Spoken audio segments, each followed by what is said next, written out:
We found amazing archaeological objects. And the implications are enormous for archaeology.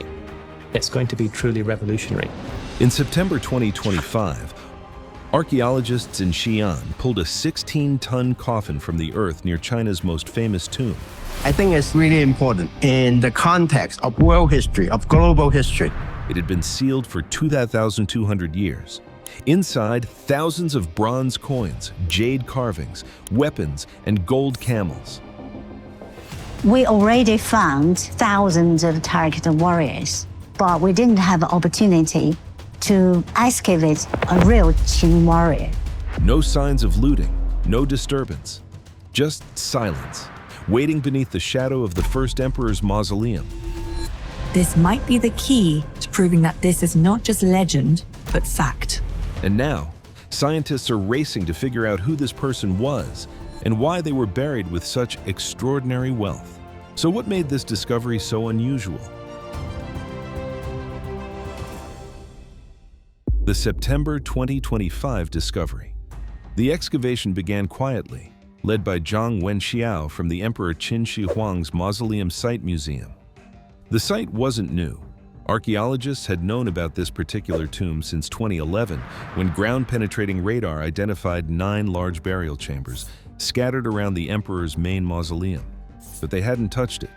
The plan was to leave it undisturbed, like so many others in the complex. Then, structural damage showed up. Erosion, groundwater seepage, cracks in the earth. If they waited any longer, the tomb might collapse entirely. So in September, they went in. What they found was a shaft tomb, over 300 feet long and 52 feet deep. The burial chamber sat at the bottom, sealed tight. When they broke through, the air inside hadn't moved in more than 2 millennia. And there, in the center, was the coffin, massive, wooden, fragile. Even after all that time underground, it still weighed around 15 tons. The wood had decayed, but the structure held. They couldn't risk breaking it apart, so they brought in cranes and lifted the entire thing out in one piece.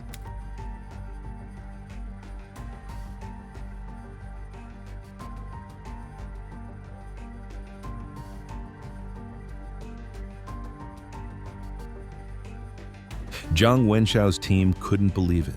Most tombs from this period had been ransacked centuries ago, especially after the rebellion in 207 BCE, when angry mobs tore through the Qin sites.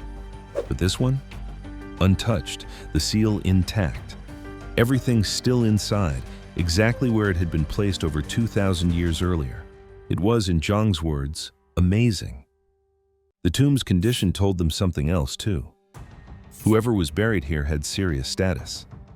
Shaft tombs like this were reserved for elites, nobles, generals, maybe even royalty. The depth, the craftsmanship, the location so close to the emperor's own resting place.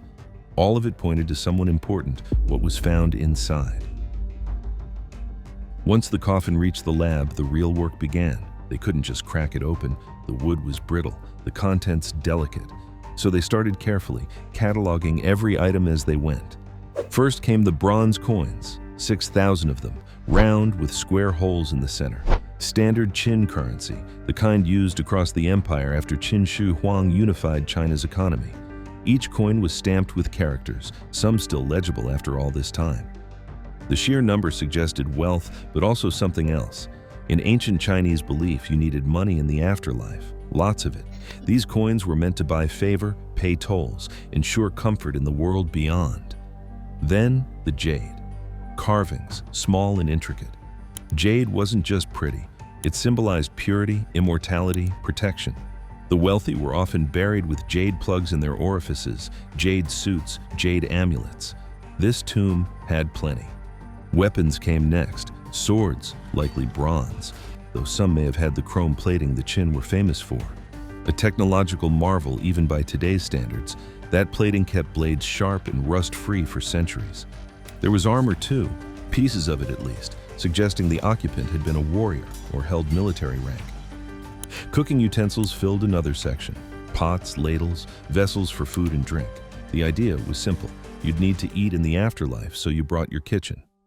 But these weren't crude tools. They were finely made, decorated, practical, yet elegant. serving vessels, the wine vessels, the food vessels in this particular tomb are, at least in my view, some of the most, if not the most, And then the camels. 2 of them, crafted from gold and silver, small, ornate, detailed down to the texture of their fur. Camels were symbols of the Silk Road, of trade and wealth flowing from the west. Their presence here hinted at connections beyond China's borders at a time when the empire was just beginning to reach outward. No human remains were immediately visible. The soil conditions, combined with the passage of time, had likely degraded bone and tissue. But DNA analysis was underway. If any genetic material survived, it might answer the biggest question: who was this person? Who was buried here? That question has no definitive answer yet, but the clues are piling up. The tomb's size and location suggest high rank. It sits within the 56 square kilometer mausoleum complex close to the emperor's central tomb. Only a select few would have been granted burial here. Family members, trusted generals, high-ranking officials. One theory points to Prince Gao, one of Qin Shi Huang's sons. Historical records mention Gao's burial near his father, and the timing lines up. When the emperor died in 210 BCE, power struggles erupted. Princes were killed, exiled, or forced into suicide. Gao was among them. His burial, according to ancient texts, was meant to honor his status despite his fall from grace. But it's just a theory. There were many elites buried in this area. The tomb could belong to a general who served the emperor, someone who commanded armies and earned a place of honor, or a noble from the royal court, someone whose name has been lost to history but whose wealth and influence were undeniable.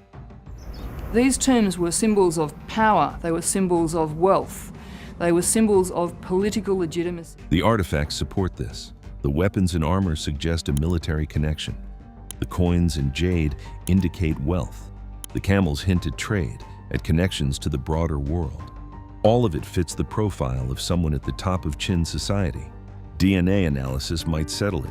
Researchers are comparing samples from the tomb with genetic material from other Qin-era burials, looking for family ties. Isotope testing could reveal where the person grew up, what they ate, how they lived. It's slow work, but it's the best chance at a real answer: Qin Shi Huang and his grand vision. To understand this tomb, you have to understand the man it orbits. Qin Shi Huang wasn't just an emperor. He was the emperor, the first to unify China under a single rule in 221 BCE. Before him, China was a mess of warring states, each with its own army, currency, writing system. He crushed them all, one by one, and forged them into an empire. He standardized everything. Writing, so people across the empire could communicate. Weights and measures, so trade could flow smoothly. Currency, so the economy could function. He even standardized axle widths for carts, so roads could be uniform. It was ruthless efficiency on a scale the world had never seen. But efficiency wasn't enough. He wanted immortality. Not metaphorical, actual immortality. He sent expeditions to find elixirs, consulted alchemists, swallowed mercury pills thinking they'd extend his life. They didn't. They probably killed him. Secrets of immortality that would enable the first emperor to extend his lifetime and extend his reign so that he could continue. So he built the next best thing, an eternal empire underground. His mausoleum wasn't just a tomb, it was a replica of his capital, Xianyang.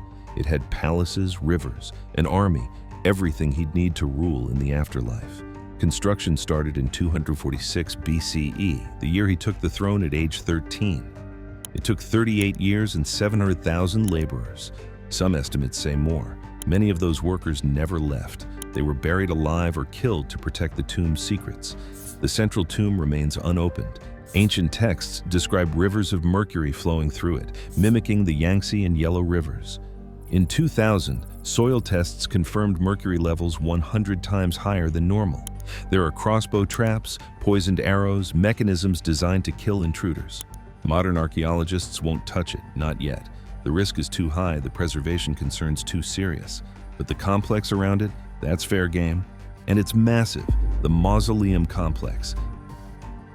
56 square kilometers. That's bigger than some cities. The mausoleum isn't just one tomb. It's a necropolis, an underground city. At the center sits the emperor's tomb beneath a 76-meter pyramid mound. Around it, over 600 satellite pits and tombs, each with its own purpose. Some held chariots, some held horses, real ones, buried alive. Some held servants, concubines, craftsmen, everyone and everything the emperor might need. The Terracotta army sits to the east, 8,000 life-sized warriors standing guard, each one unique, carved with individual faces, armor, weapons. They were discovered in 1974 by farmers digging a well. That discovery put the complex on the map, but it was just the beginning. Every few years, another pit turns up, another burial, another piece of the puzzle. This new tomb fits right in. It's one of 9 large tombs identified in 2011, part of a cluster believed to hold high-ranking individuals. Some might be princes, some might be generals, some might be nobles who served the emperor and earned a place beside him in death. The layout is deliberate. Nothing here is random. The emperor's tomb sits at the center, the symbolic heart of the empire. Around it, concentric rings of burials, each reflecting the hierarchy of Qin society. The closer you are to the center, the more important you were. This tomb's proximity suggests its occupant was close to the emperor, either by blood or by service. It's a position of honor, even in death. The Terracotta Army connection. The Terracotta Army changed everything. Before 1974, people knew about Qin Shi Huang's tomb. Ancient texts mentioned it, but no one knew the scale. Then farmers struck terracotta shards and archaeologists moved in. What they found was staggering. Thousands of warriors arranged in battle formation, archers, infantry, cavalry, officers, each one armed, each one ready. They weren't just sculptures, they were an army meant to protect the emperor forever. The craftsmanship was insane. Individual hairstyles, different facial features, varying heights. Some had mustaches, some were young, some older. The level of detail suggested each warrior was modeled after a real soldier, a real person, and they weren't alone. Nearby pits held bronze chariots, stone armor, actual weapons, chrome-plated swords that were still sharp after 2,000 years. The Qin had mastered metallurgy in ways that wouldn't be replicated for centuries. This new tomb shares similarities, the weapons, the bronze, the precision. It's all connected. The Terracotta Army wasn't an isolated project. It was part of the emperor's grand design, one piece of a much larger whole. This tomb is another piece. The artifacts found here, the coins, the jade, the camels, they fit the same pattern. Wealth, power, preparation for eternity. It's all part of the same worldview, the same obsessive drive to conquer death by replicating life. Why this tomb survived untouched? Here's the thing. Most Qin tombs didn't survive. After the emperor died in 210 BCE, the empire collapsed fast. His son, Huang, took over and promptly screwed everything up. Taxes skyrocketed, forced labor continued, people got fed up. In 207 BCE, a massive rebellion swept through. Rebels tore through the mausoleum complex, looting tombs, smashing terracotta warriors, stealing anything valuable. Most satellite tombs were gutted, stripped clean. The terracotta army pits were burned, the wooden roofs collapsed, warriors shattered. For centuries after, tomb raiding was a profession. People made livings off digging up the dead. Qin tombs were prime targets, known for their wealth. So how did this one escape? Location might be part of it. The tomb sits deep, 52 feet down, in a shaft that's not immediately obvious from the surface. Looters often went for easier targets, tombs closer to the surface or marked by visible structures. Timing could be another factor. If the tomb was sealed and covered quickly, before the rebellion hit full force, it might have been overlooked in the chaos. Or maybe it was just luck, random chance that no one stumbled on it, no one noticed the entrance, no one dug in the right spot. Preservation played a role too. The sealed chamber created a stable environment. No air circulation meant slower decay. The soil, despite its acidity, protected the artifacts from exposure. And the lack of disturbance meant everything stayed in place, untouched, waiting. It's rare, incredibly rare. Most tombs from this period are empty shells. This one is a time capsule. Ancient texts and modern confirmation, Sima Qian, the grand historian, wrote about Qin Shi Huang's tomb around 100 BCE. His descriptions seemed exaggerated at first. Rivers of mercury, a ceiling painted with stars, models of palaces in the empire. People doubted him. It sounded like myth, legend, the kind of thing historians embellish to make a good story. Then, in 2000, scientists tested the soil around the central tomb. Mercury levels were through the roof, 100 times normal, exactly as Sima Qian described. The rivers were real. Suddenly, his other claims didn't seem so far-fetched. The crossbow traps? Probably real. The star map? Likely there. The palaces? Somewhere underground, waiting. This new tomb fits the same pattern. Sima Qian mentioned burials of princes and nobles near the emperor. He described elaborate tombs filled with treasures. He wrote about the scale, the ambition, the obsessive preparation for the afterlife. And here it is, physical proof. The texts weren't just stories, they were records. Every new discovery validates the ancient accounts a little more. It's not myth, it's history, preserved in earth and bronze and bone. The technical challenge of excavation. Getting the coffin out was just the start. The real challenge is what comes next. Mercury contamination is a serious issue. The entire area around the emperor's tomb is laced with it. Soil, groundwater, even the air in sealed chambers. Exposure can cause neurological damage, kidney failure, death. Archaeologists have to suit up, monitor levels constantly, work in short shifts. Groundwater is another problem. The water table has risen over the centuries. Pits flood, wood rots faster, artifacts degrade.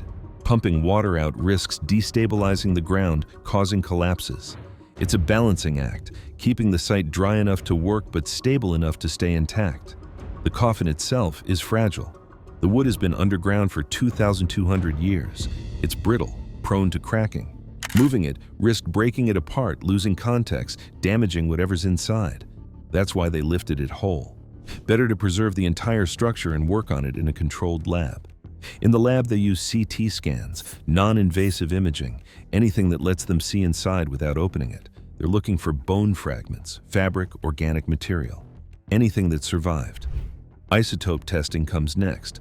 By analyzing trace elements in bone, if they find any, they can determine diet, origin, even age. Oxygen isotopes reveal where someone grew up. Nitrogen isotopes show protein intake. Carbon isotopes indicate the types of food they ate. DNA extraction is the ultimate goal, but it's tricky. DNA degrades over time, especially in acidic soil. But if even small fragments survive, modern techniques can amplify them, compare them to other samples, build a genetic profile. It's painstaking work, months, maybe years, but it's the only way to get real answers. What happens next? Right now, the coffin is in a controlled environment. Temperature and humidity are monitored constantly. Every artifact is being cataloged, photographed, analyzed. The CT scans are ongoing. They're looking for internal structures, hidden compartments, anything that might have been missed. The coffin could hold more than just artifacts. There could be written records, scrolls, inscriptions. The Qin used standardized writing, so if any texts survived, they'd be readable. Isotope testing has started. Results take time, but they'll reveal a lot. Where the person came from, what they ate, how they lived. Combined with DNA, if they get it, they could pinpoint identity with real certainty. Scientists also want to compare this tomb to others in the complex. Are the artifacts similar? Do they share manufacturing techniques? Are there family connections, genetic or otherwise? Every tomb adds context, fills in gaps in the historical record. There's hope for more discoveries too. 8 other large tombs identified in 2011 remain unexcavated. If this one was untouched, maybe others are too. Each one could hold similar treasures, similar clues. And then there's the central tomb, the big one, Qin Shi Huang's resting place. No one's touching it yet, but technology improves every year. Ground-penetrating radar gets better. Imaging techniques advance. Someday, maybe they'll be able to see inside without opening it. Or they'll figure out how to neutralize the mercury, bypass the traps, preserve everything intact. But that's years away. Decades, maybe. For now, this tomb is enough. It's a direct line to the Qin dynasty, to the people who built the first empire, who unified China, who changed history. Every coin, every weapon, every piece of jade tells a story. And scientists are just starting to read it. This tomb sat silent for 2,200 years, holding its secrets beneath the shadow of an emperor's ambition. Now it's open. The coffin is in the lab, the artifacts are being studied, and slowly, piece by piece, the story of whoever rested here is coming together. Somewhere in that sealed chamber, in the bronze and jade and gold, lies the identity of someone who lived, fought, and died in the shadow of the first emperor. We're getting closer to finding out who they were. And that matters, because understanding them means understanding the world they built, the empire they served, and the legacy that still echoes across China today.